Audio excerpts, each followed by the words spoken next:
all right. Gosh, that looks drowsed off. Me too.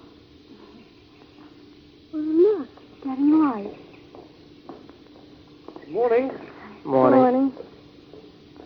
I'm back. The uniform's all wrinkled. Girl, I suppose these steps weren't made to sleep on. Tired? Nice with you in my arms. I wish it could always be like this. It will be. Think so, darling? Think I'll be back? Got a big mess to clean up before we get back. We're not feeling for a Boy Scout convention, you know? Yes, I know. Are you afraid, Tom? Was at first. Afraid? Afraid they wouldn't take me. Oh.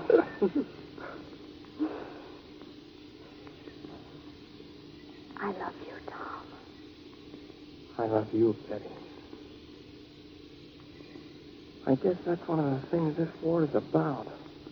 About us? About all young people like us. About love and getting hitched. Having a house and kids. Breathing fresh air out in the suburbs like this. Well, about living and working decent like free people. Tom. What? I'm gonna miss you. But what? But I'm gonna be proud while I'm missing you. This is War. The four major networks again join to present the 12th in their series of broadcasts for wartime America. To the Young by Norman Corwin. We go off to the war, guys like Tom and me. We come home to pack a few things, get around as though we're nothing at all. Make it seem just as though you were going away on a 2-week vacation at Pine Point. Get out the old letters from your girl and read them. Take another look at the newspaper clips about how you won the hurdles and the track meet with Sacred Heart. Scored a touchdown against James Madison. You unstring your guitar, put your tennis racket away in a frame, then you come downstairs. Mom and Pop are standing there. You hug Mom. Give Pop a friendly poke in the ribs. You don't know what else to do. Then you grab your duffel bag. So long, Mom. I'll write you. What? Aren't you going to say anything, Mom? Well, so long, Dad. Take it easy. Goodbye, Bill. Good luck, boy.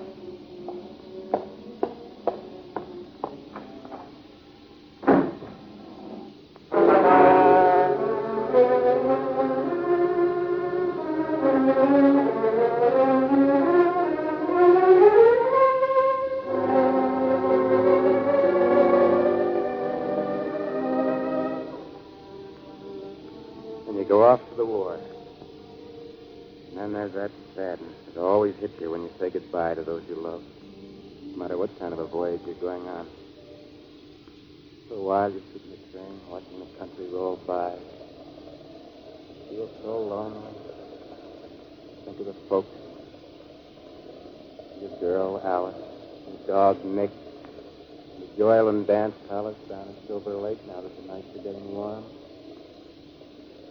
Then after a spell of that, your eye happens to catch a couple of billboards. You read them. A few seconds it takes for the train to move past. 40 miles to the Jefferson Hotel, centrally located, baths with each room. You wonder how many miles to where you're going. And how centrally it's located. And whether there's hot and cold running water in the pillboxes. There's another sign. Visit New England this summer, the playground of the East. You wonder whether you'll visit Old England this summer. Or maybe New Caledonia. Or New Guinea or New Zealand. And then it comes to you with a jolt that this thing that you're on your way to fight is called the New Order. Actually, it's the oldest racket in the world. As old as Pharaoh and the first slave. And there's another billboard. Remember Pearl Harbor. As though anybody could forget. As though any American worth a price of a morning paper on December the 8th could ever forget. Yet you wonder about that stock. I wonder whether it's such a good idea to keep remembering the shame and treachery of that day. You wonder whether you've been training for a year just to avenge some massacres in Warsaw and Rotterdam, or whether you've been getting ready to do something bigger than revenge, something greater. Maybe the biggest thing that ever happened in the history of civilization. Excuse me, son. Have you got a match on you? Yeah, I think so. Oh, yes, anyway. Yeah, here. Keep them. I got some more. Thanks very much. Yes, sink back in your chair again. Close your eyes. You muse about what kind of a world it's going to be when you're as old as that man across the aisle who just asked you for a light. Then there's a little surge in your blood as you realize that it's young men like yourself all over the earth who are going to answer that question. Those who have lived the least will make the most of their lives. And then a half dreamy thought comes to you out of the clicking wheel. This very night, this very hour, millions of young fellas like yourself are out working on the same job as you. Each one of them with folks at home and a girl named Alice and a dog named Nick. And you wonder, does a guy your age in England feel the way you do? Does a Russian fighter have your kind of thoughts? Does a Chinese private dream of what's to come? It warms your heart to think of your comrades, all the young folks in the fight. You wonder how it'd be to drop in on them here and there among the nations you're united with, to ask them questions, help them lift a bomb into the racks, drink a beer with them, talk shop talk about the job you're on, about the world that's in the works. You wonder how a Tommy feels, how you'd get along with a red soldier. You wonder what's cooking around China. You wonder so hard that in a minute off you go around the world finding out for yourself.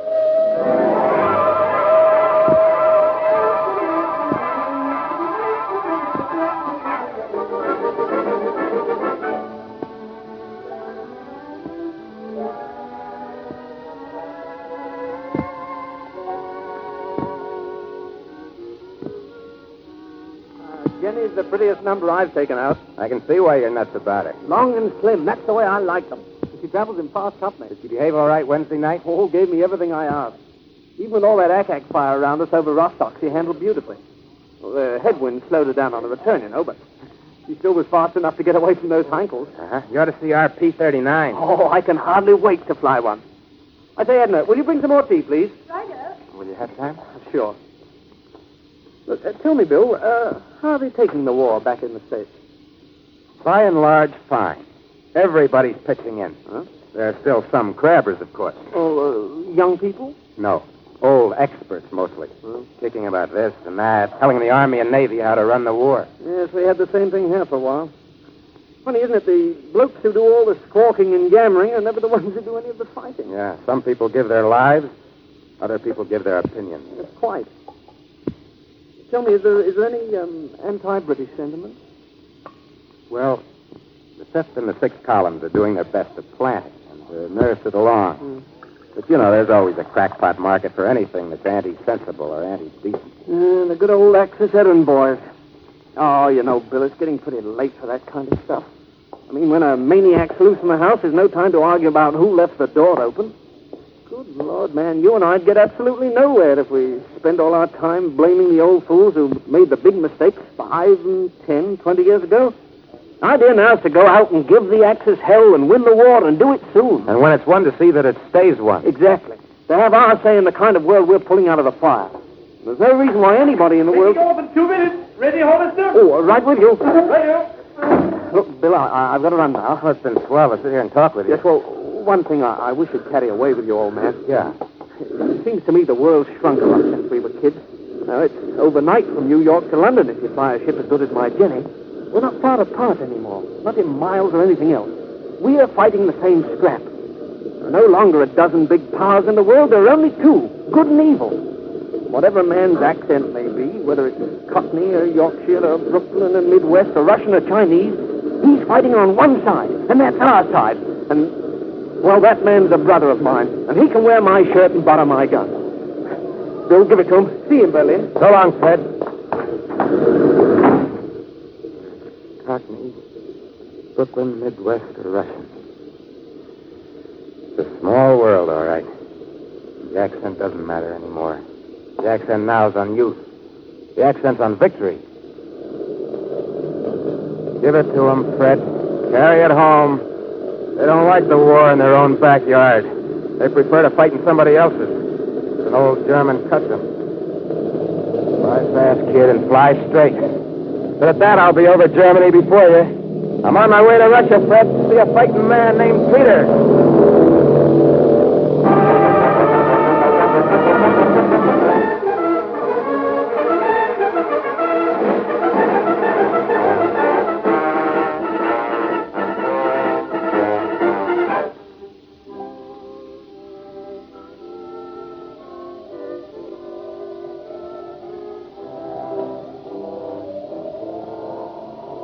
You all right, Bill?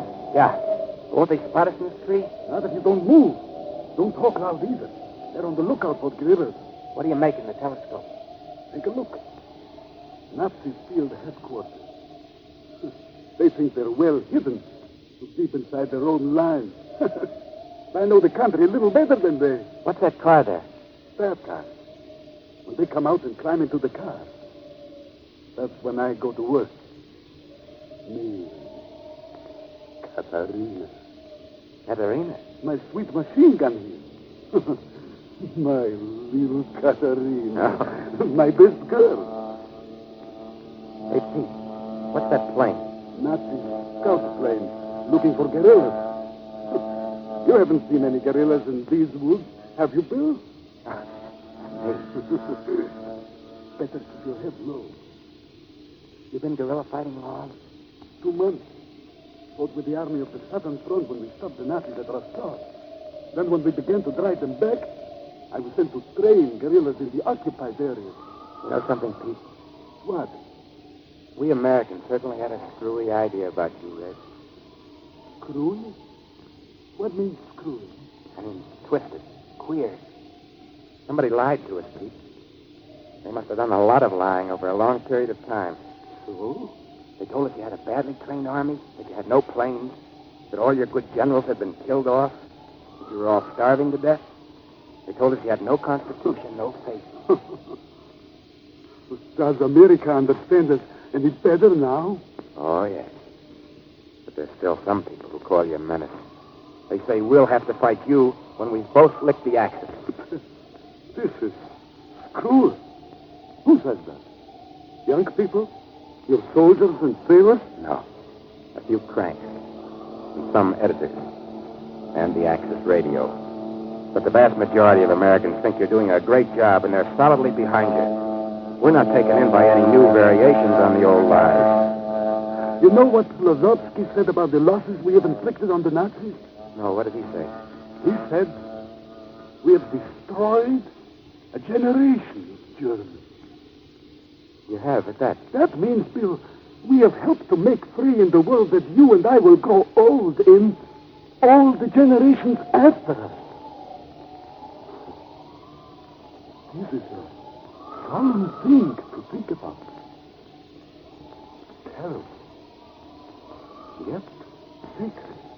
Yeah. Now America is fighting with us. That's good. We Russians can beat Hitler here this year if we get some help. Pete, do you think our countries will be good friends in the days to come? Why not? Both of us have this same kind of aim. To help the common people live a better life. You think that when... Don't make a sound. They're coming out. Any of them? 6. And Major General among them. Here, hold the captain's belt, Tovarich. Steady now.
Germany I grew up in. Well, let's get back to these dishes. Don't they sing that anymore, Hans? No. They sing about the super race which will conquer the world. They sing about the decay of democracy and how they'll whip America. Do you remember any of those songs? Do you know the tune, O Tannenbaum, O Tannenbaum? O Tannenbaum, O Tannenbaum, wie grün sind deine Blätter. Marilyn Monroe. Yeah, same tune. Old German folk song. Well, the Nazis have new words for it. America, America, oh filthy land, America. Democracy is a disease. We'll whip you till you're on your knees. America, America, oh filthy land, America. I suppose they teach that to the kids. That's for the older boys. Kids have their own hymns. Hans, was it hard for you to make up your mind to desert to the Russian lines? Oh, man is a traitor only when he betrays his country. I have not betrayed Germany by deserting Hitler. To the contrary. Now I can hope to join those who are really fighting for my country. Even if it's only kitchen police. That's a good way to put it. That's the way I've been putting it for 5 years. Since 1937, I was in the underground movement. All that time? I'm a Catholic. Remember when the Nazis killed our priests and jailed Cardinal Faulhaber and tore down the crucifixes in our schools to put up pictures of Hitler? Well, right at that time, I began the desertion which finished when I crept over the lines the other day. As far back as that, I saw that the Nazis were destroying not only Catholic youth, but all youth. Youth in Germany has one function: fuel for the war machine. Still, I tell you, Hitler burns up youth the way a motor burns up gas. Oh, that thing of building up boys to be soldiers is merely a kind of a refining process. The way you refine oil. Hans, there have been barbarians before. Natural barbarians. But this is the first time that human beings have been trained to be barbarians. Trained?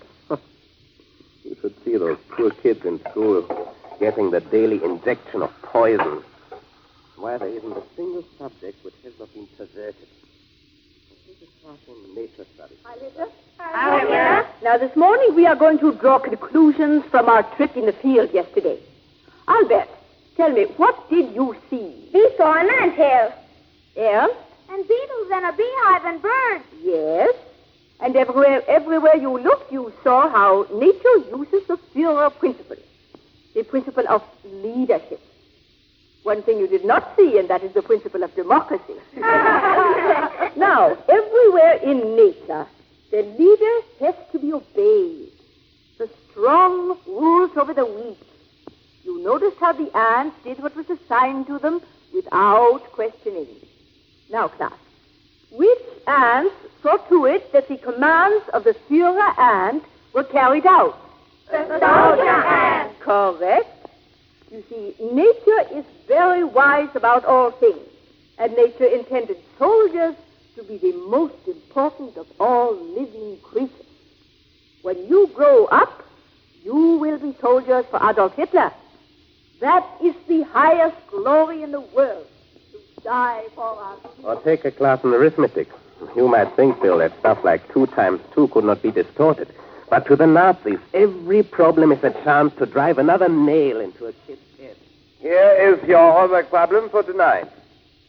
In the year 1933, there were 66,060,000 inhabitants in the German Reich, of whom 499,682 were despicable Jews. What was the percentage of Jews then? Also, find out the number of inhabitants in the Reich today and the corresponding number and percentage of Jews. They stop at no absurdity, of course. No lies too ridiculous. What else can children do but believe? You believed your teachers, didn't you? The kids in the drawing class draw soldiers and tanks and planes. The kids in chemistry class learn about poison gas and fire bombs. They grow up believing war is the only goal in life. That dying for Hitler is the supreme achievement. That bearing babies for the new order is the highest duty of womankind. Hans, do you have a girl back home in Germany? Yes. Anna. She's in the underground, too. Hope to heaven she's safe. And that she'll be there when it's ended. I hope there'll be a few young men like you and me left in Germany to undo all this twisted wreckage. To bring the light back to the people. It's been so long. So very long. We must win, Bill. This can't go on in Germany forever. It must be destroyed before all our young are broken and bled white. The unspeakable shame for the once proud name of Germany. The shame before all men and all history from now until the end of time. The shame that our great fatherland knows not its own sons.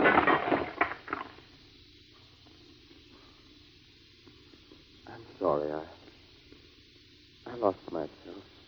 No, Hans. No, you found yourself. You found yourself 5 years ago when most of the boys your age gave in to Adolf and his gangster bums. Don't worry, we'll do what you're asking. We got some great guys and gals fighting on our side. Guys named Fred and Peter, and gals named Jenny and Katerina. And over in China, where they've been standing with their backs to the wall since long before any of the rest of us knew what it was all about, they're still in there fighting. Yes, sir. That's where I'm going next. When we win, kid, you'll get back to Anna. And I'll get back to Alice. And the world will get back to decency. You can bank on that.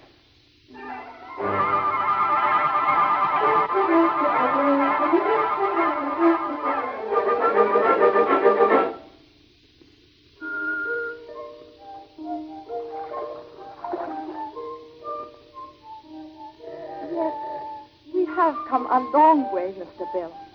We were a passive people and a very old people in our hearts and in our minds. I know, Miss Shen.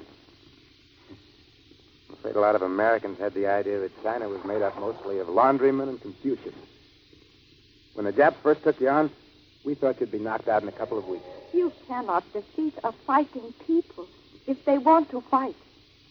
We are young now, as America is young.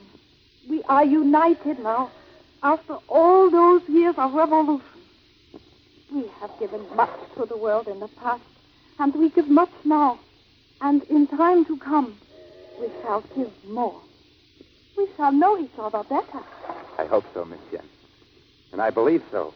I've been talking to other young folks, young fighting people, and they feel just the same way. No more splendid isolation when this one's over. Freedom in China is freedom in Texas, and Maine, and Iowa, and California.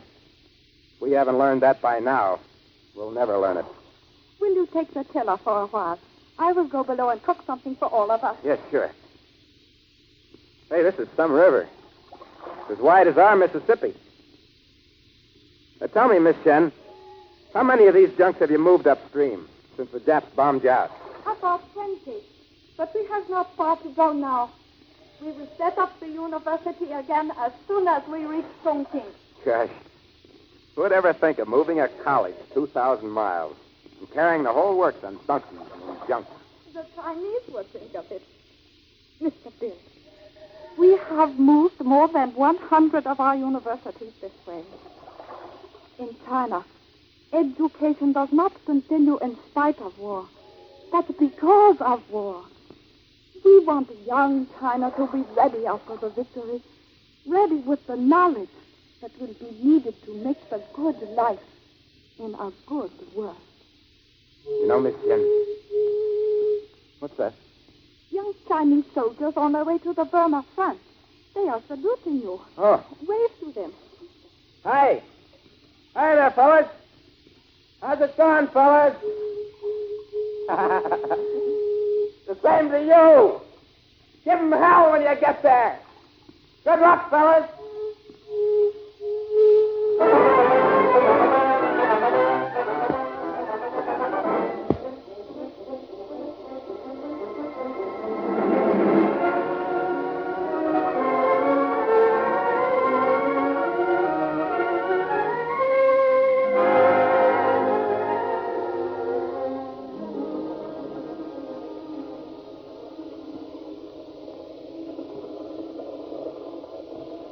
You look out of the window and you see your country rolling by.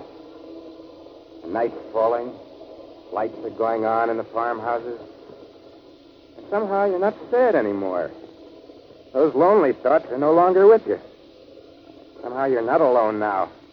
And you feel that you'll never be alone again. Because riding in the coach with you is Fred of the RAF, Peter the gorilla polishing his gun, and Hans and Anna of the underground, and young Miss Chen of China. And you know that everywhere tonight, the young are fighting, and the young are dying, fighting for themselves and all the future young, the yet unborn, will read about it calmly and talk about it and think about it in a world made wholesome by the fire and the blood. The train goes whistling through the night, through the same night that blacks out London, spreads eastward over France and Belgium, Norway, Denmark, Greece. The night that never will give way today in any country, anywhere, if fascism should win the fight. And you know that it's all or nothing. Youth and freedom or the living death. You feel in your bones. It'll be all right. It'll be a long one and a tough one, but it'll be all right. Because of guys like Fred and Hans and Peter and Miss Shen. And guys like you.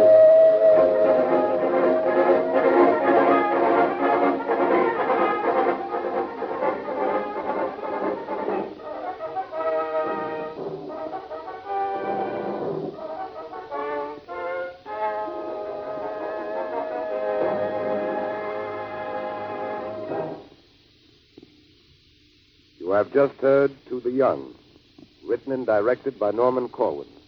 Joseph Julian played the role of Bill. The music was composed and conducted by Johnny Green. Next week at this same time, the four major networks again unite the resources of American radio to present the last in their series of broadcasts for Wartime America. Yours received and contents noted by Norman Corwin. This is war.